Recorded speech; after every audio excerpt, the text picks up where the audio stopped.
Muy bien, entonces ya estamos listos para seguir trabajando este tema de más que un cuento de hadas. Hemos traído de por sí material, hemos leído, hemos compartido y queremos recomendar para aquel que quiera aumentar información que serán algunos de los libros que trabajaremos aquí. Uno es de Bruno Beltenheim, Psicoanálisis de los cuentos de hadas.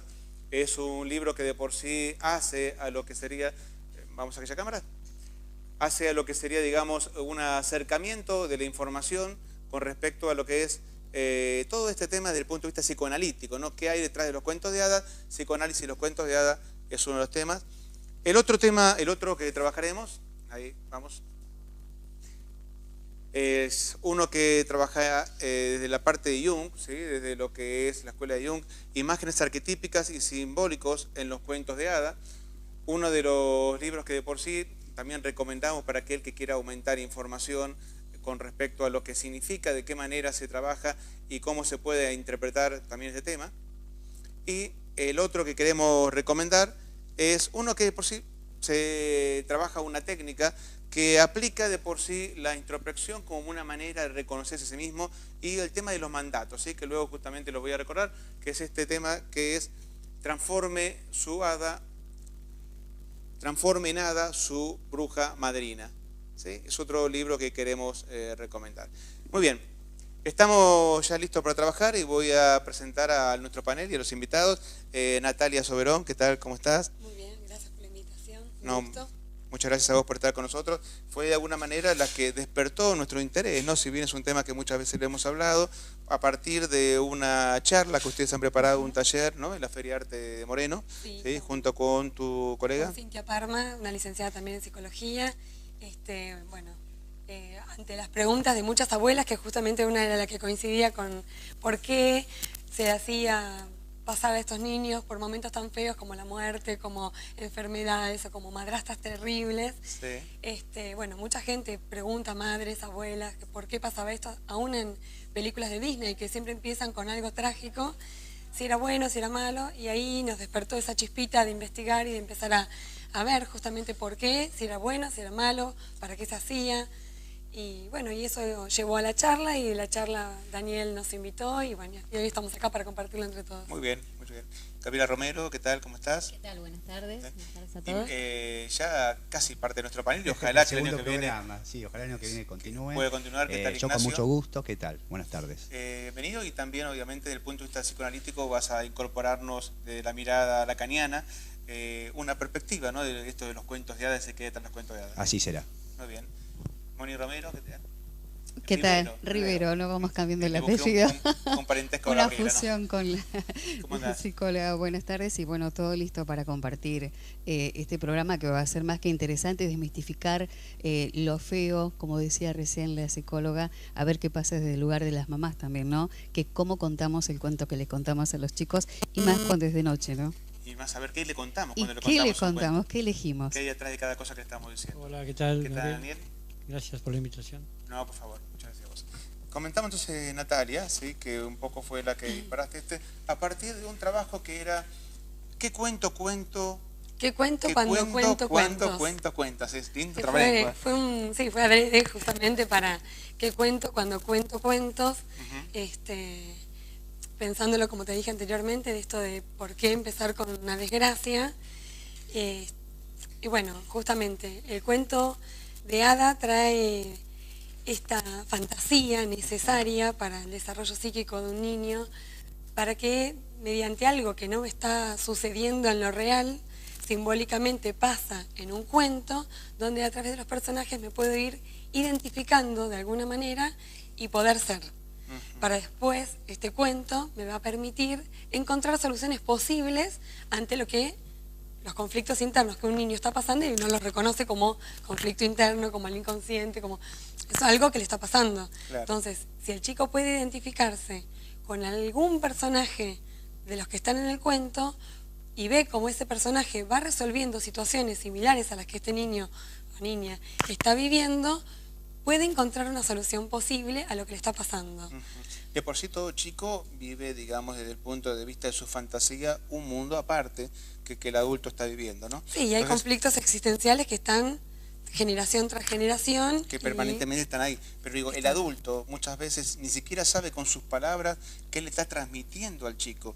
Porque en última instancia, como hay miedos que no son decodificados por el adulto, el chico tiene una vivencia y una interpretación de la realidad que es tan propia que el adulto no sabe ni siquiera qué está disparando cuando dispara ciertas palabras que le dice. Mira. Y cómo quedan en el chico impregnadas desde su imaginario hasta el punto tal de vivirla sin el adulto saber qué es lo que está generando. Pero cuando manejamos un cuento, tenemos una realidad ya estructurada que de alguna manera sí sabemos cómo encaja. Es que lo que te permite el cuento de hadas justamente es no tener que pensar mucho qué le querés contar al chico.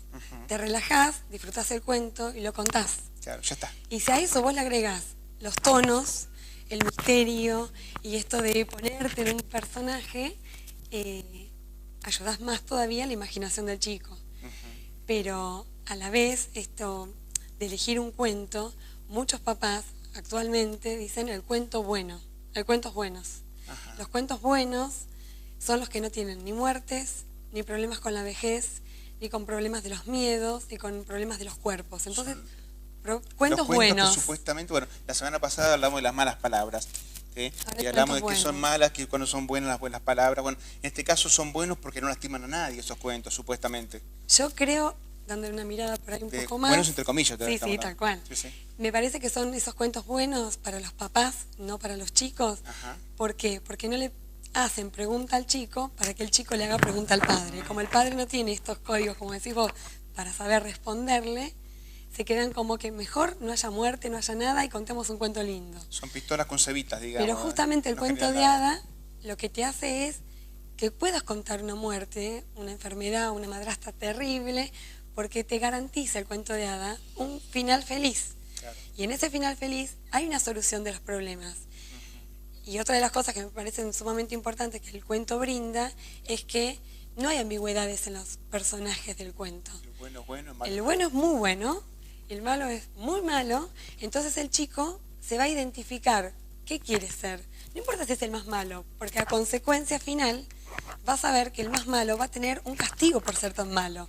Cuando el cuento se cierra y la mamá dice, bueno, listo, ya está, uno dice, bueno, le dejamos la desgracia a la noche, como decías vos, justo es de noche. No importa, el cuento se cerró, la historia, ¿no? Que va de la había una vez hasta el fueron felices para siempre, Exactamente. que de por sí siempre se repite en todos los cuentos, en donde existe arquetipos ya estructurados, como el del héroe, como el del villano, y obviamente la proyección de héroe, la proyección de villanos generan una identidad, que de alguna manera una permite captarla y a partir de ahí, desde aquel había una vez hasta aquel y fueron felices para siempre, yo en algún lado me voy a meter. Tal cual. Natalia, quería hacerte una pregunta. ¿Por qué la bruja tiene que ser fea? ¿Por qué pasa con la bestia, que justamente es un símbolo también de los vicios, de los errores humanos? ¿Por qué tiene que ser feo y relacionar la belleza con la perfección y la fealdad con la maldad? Es algo que ya más tiene que ver con la psicología pura, pero cualquier niño, desde chiquitito, si ve algo lindo, tiene una estimulación diferente que si ve algo feo. Desde el color, le digo, como para que todo el mundo lo entienda, por ejemplo, vos pones un color claro y más alegre, como que dé más luz, y el nene tiene una reacción, no importa la edad que tenga. O sea, en estimulación temprana usamos colores claros y juguetes que sean agradables a la vista, justamente para eso. Y las cosas feas tienden a hacer otra reacción. Pero no es solamente de los chicos, los grandes también tenemos esto. ¿No serán los grandes los que hacen la bruja fea? Yo creo que sí. Porque yo pienso porque no hace falta ser feo para ser malo. Como dice Daniel, ¿no? Un lunar en la nariz, o un ojo desviado, o que sea un poco encorvada, hace que algo sea feo. No, y aparte, para un chico, digo, ¿no? El feo puede ser más bueno, por ejemplo, el encorvado de Notre Dame. Era horrible a la vista, pero era el personaje más bueno de la película. Totalmente, en cuanto a... Que así... Sí, no, lo que quería agregar que en general siempre es el temor del adulto, o sea, vive como amenazante, pero es frente al no saber qué responder frente a las posibles preguntas del niño, que el niño desde la mirada infantil todo lo va a ver desde un lugar inocente. Pero me parece que es el adulto que cuida en demasía esta cuestión, entonces le supone al hijo la cuestión angelada, cuando el hijo no lo es. O sea, Freud hablaba del perverso polimorfo, donde en realidad, bueno, atravesando esto la etapa oral, ¿no?, las etapas psicosexuales, ya para el chiquito, digamos, todo es algo como impuro. desde el pensamiento de él. Entonces el adulto, frente a no saber cómo manejar las situaciones, trata de utilizar cuentos o buscar cuentos donde no haya ninguna pregunta posible de parte del niño.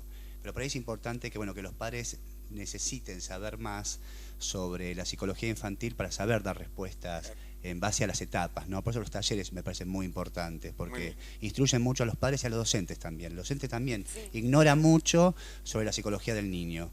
Muy bien.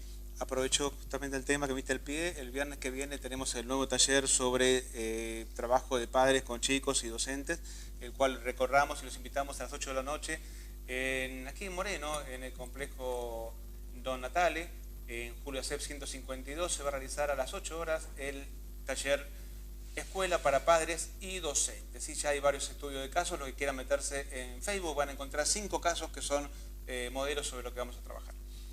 Vamos a hacer una muy breve pausa, luego la misma estamos volviendo ya justamente siguiendo el tema de los cuentos, qué hay atrás de cada cuento, y nos comprometemos por lo menos con 3 cuentos, ¿no? Caperucita Roja, La Bella y la Bestia, bueno, no sé si vamos a hablar de alguno más que vos quieras después aportar. Yo por lo menos voy a dar un toquecito también de La Bella Durmiente, así que vamos a meternos en varios cuentos y vamos a encontrar qué hay detrás de cada cuento. No se vayan, ya estamos de vuelta.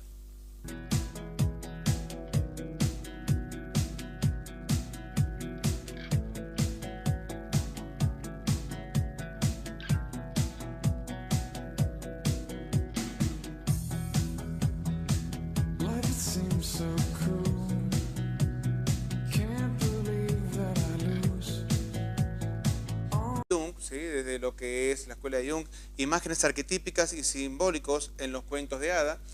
Uno de los libros que de por sí también recomendamos para aquel que quiera aumentar información con respecto a lo que significa, de qué manera se trabaja y cómo se puede interpretar también este tema.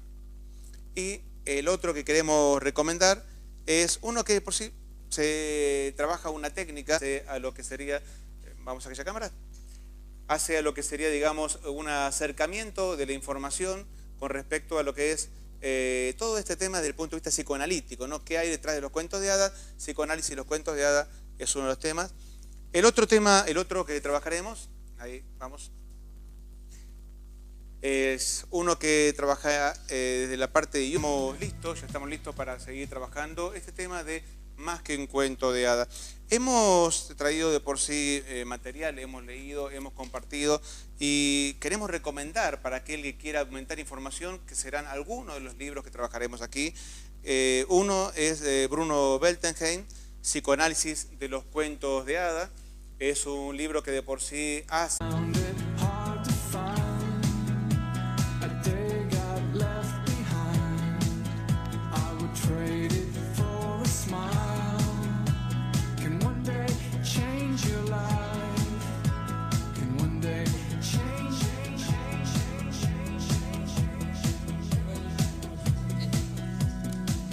Muy bien, entonces ya está, que aplica de por sí la introspección como una manera de reconocerse a sí mismo, y el tema de los mandatos, ¿sí? Que luego justamente lo voy a recordar, que es este tema que es transforme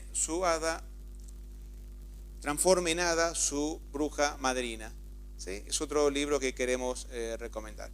Muy bien, estamos ya listos para trabajar y voy a presentar a nuestro panel y a los invitados.